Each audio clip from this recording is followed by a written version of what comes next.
This is a little bit different. The Gerber Flatiron. I've never reviewed a knife like this that I can remember. I need a new way to introduce such a blade. Let me think. Oh, there's my megaphone. Oh, there it is. How about this? Ladies and gentlemen of the project, TMP knife fans, here comes a funky knife alert. That's right. It is a funky knife. The Gerber Flatiron. But you might like it. I actually do.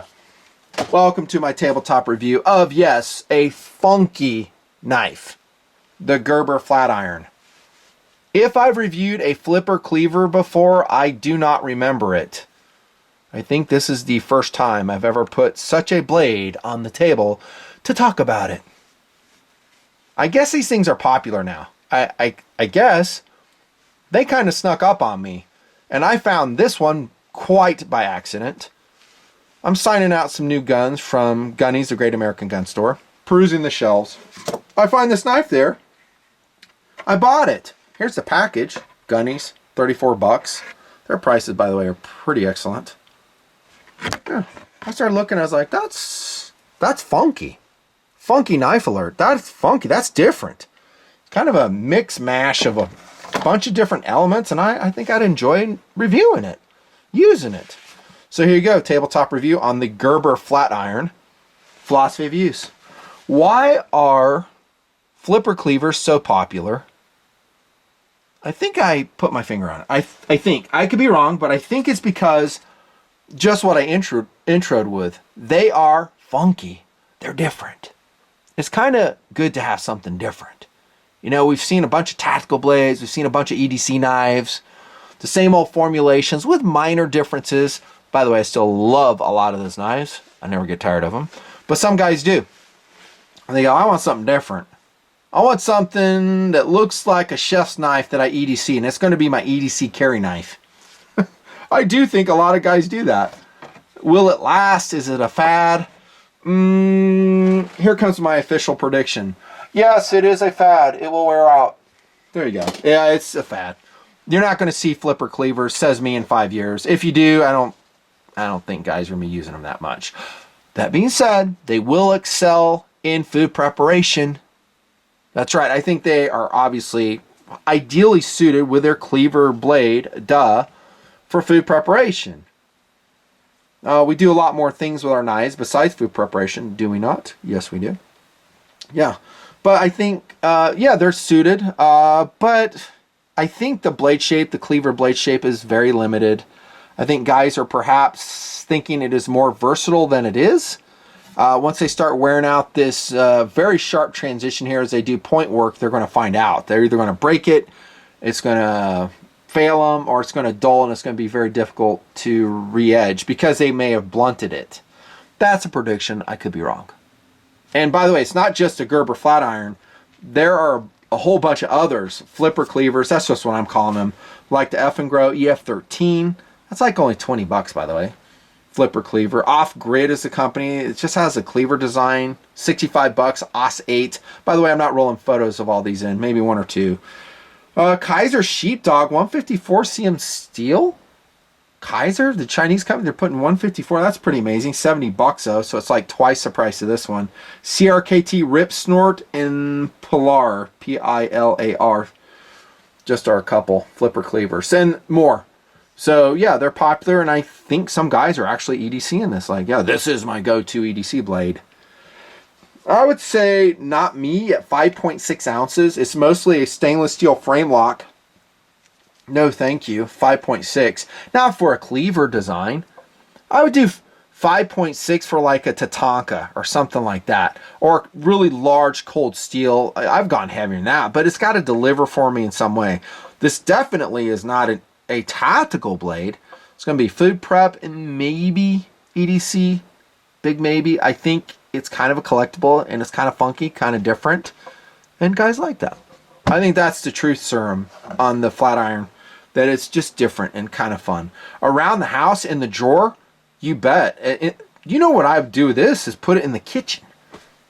Yeah, put that in your in your knife drawer in the kitchen and work out that 7CR13 as a test bed. It's a hollow ground blade. It's wicked sharp, the Flatiron.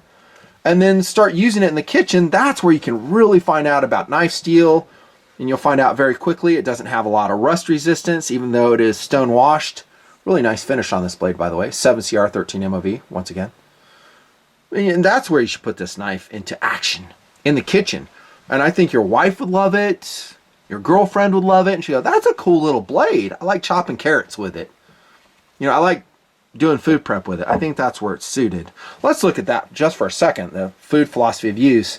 Maybe not perfect because this handle extends lower than the cutting edge. So to me, that's not ideal. So a chef's knife, maybe you would have this higher. I'm not no cooking pro. I don't know. I'm just using common sense here. But as you can see, as I lay it down, it is mostly flat with this, you know, slight upward curvature right here on the Flatiron. Definitely usable. Definitely. Forward choil right here for control. I don't know if I would use that during chopping, but you know, it's there. The whole stainless steel handle is also stone washed and it looks very technical. The whole knife to me looks like it should be more expensive. Doesn't it to you? It does. It's like, this is a $35 knife. It looks like it's more expensive. I actually like it. It's funky. Desert Tan G10, and you know I like Desert Tan still. Flat Desert Earth still. Favorite color? Not really. I would say orange is probably a more favorite knife color, but I still like tans and ODs and colors, just like you. I think most y'all are that way. I put a run of skateboard tape on here as I was rocking it in the pocket just for a little bit. I put some zip ties in the thumb hole here of the Flatiron so I could wave it out of pocket. And under here, that orange portion is another zip tie. That way it doesn't roll. So yeah, it's kind of ugly. I got 3 of them in there, but it's a large deployment slot. And you know what? I can wave it from pocket now. That's kind of cool. Very cool. Yep, there's the thickness of the blade. Kind of a chunky blade, actually. It really is. It's hollow ground, so that's good. I'm seeing if I have my micrometer handy. I do. 0.15. Am I reading that right? 0.14. There you go. And it's hollow ground. So that dispenses with some material, makes it a little bit lighter. Let's look at the deployment on the Flatiron. I can't really flip it good because I still got my shoulder injured and I'm right-handed, so you're just going to have to get a slow deployment. I can try it, maybe. It is awkward. You can't like get a really good flip because it seems like the flipper should be right here. It seems like I have to come back a little bit. Maybe it's the zip ties. I don't know. I'm going to just go through some pain and do that. There you go. Ouch. Yeah, rotator cuff. I'm getting it fixed soon. So this is pre-surgery, just for your chronology. I would do this all over again. By the way, I melted these so they're not sharp. So take your lighter with your zip ties and melt those in. So otherwise they're going to shred you. Yeah, cool looking blade. Lockup is tight. There's your timing on the lock bar. Has an over travel stop built into the frame. That's kind of cool. So you can't hyperextend it. That's pretty cool. A little bit sticky there on the lock bar. Try not to deploy it again. With gloves. Phosphor bronze bushings in there, so no cage ceramic bearings or something like that. Yeah, a little sticky on that lock bar.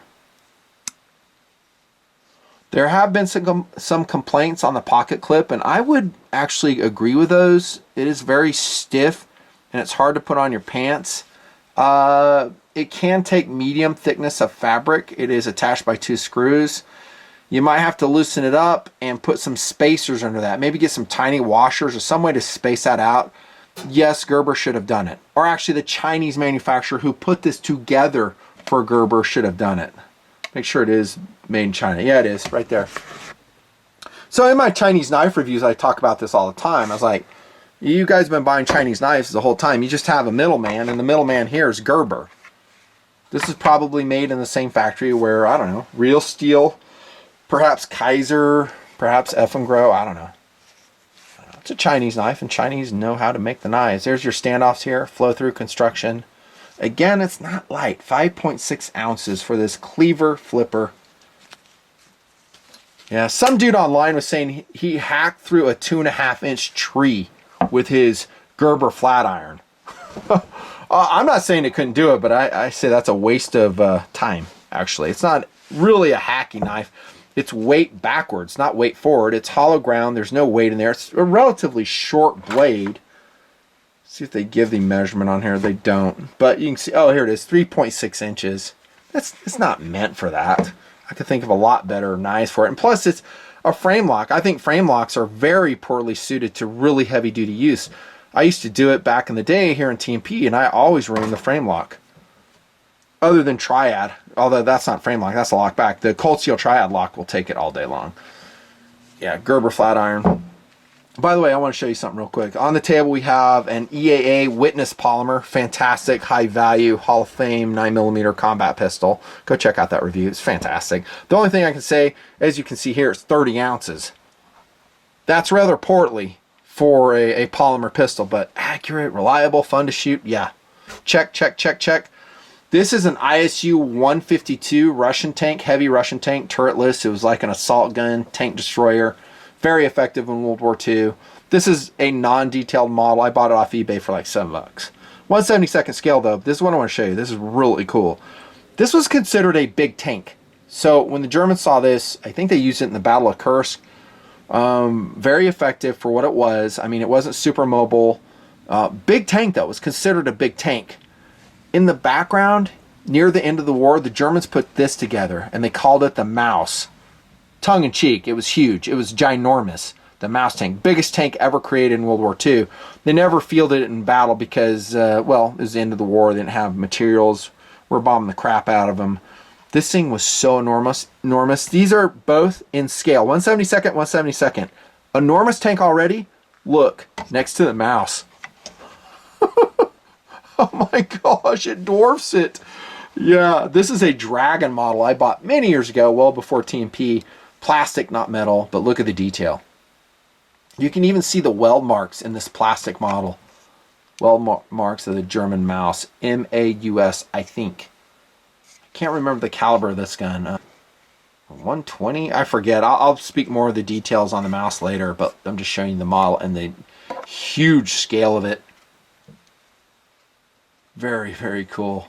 I don't think it ever saw combat, so these kills right here are just fictitious in this model. But really cool when you have same scale stuff, you can like compare them against each other. German Mouse, 152 tank. Oh, there you go. Knife review. Gerber Flatiron. Would I buy it? Yeah, for $34 if I want something funky in my life, yeah. I don't think I would EDC it. It's too heavy. It's too specific in purpose. I would definitely put it in the kitchen.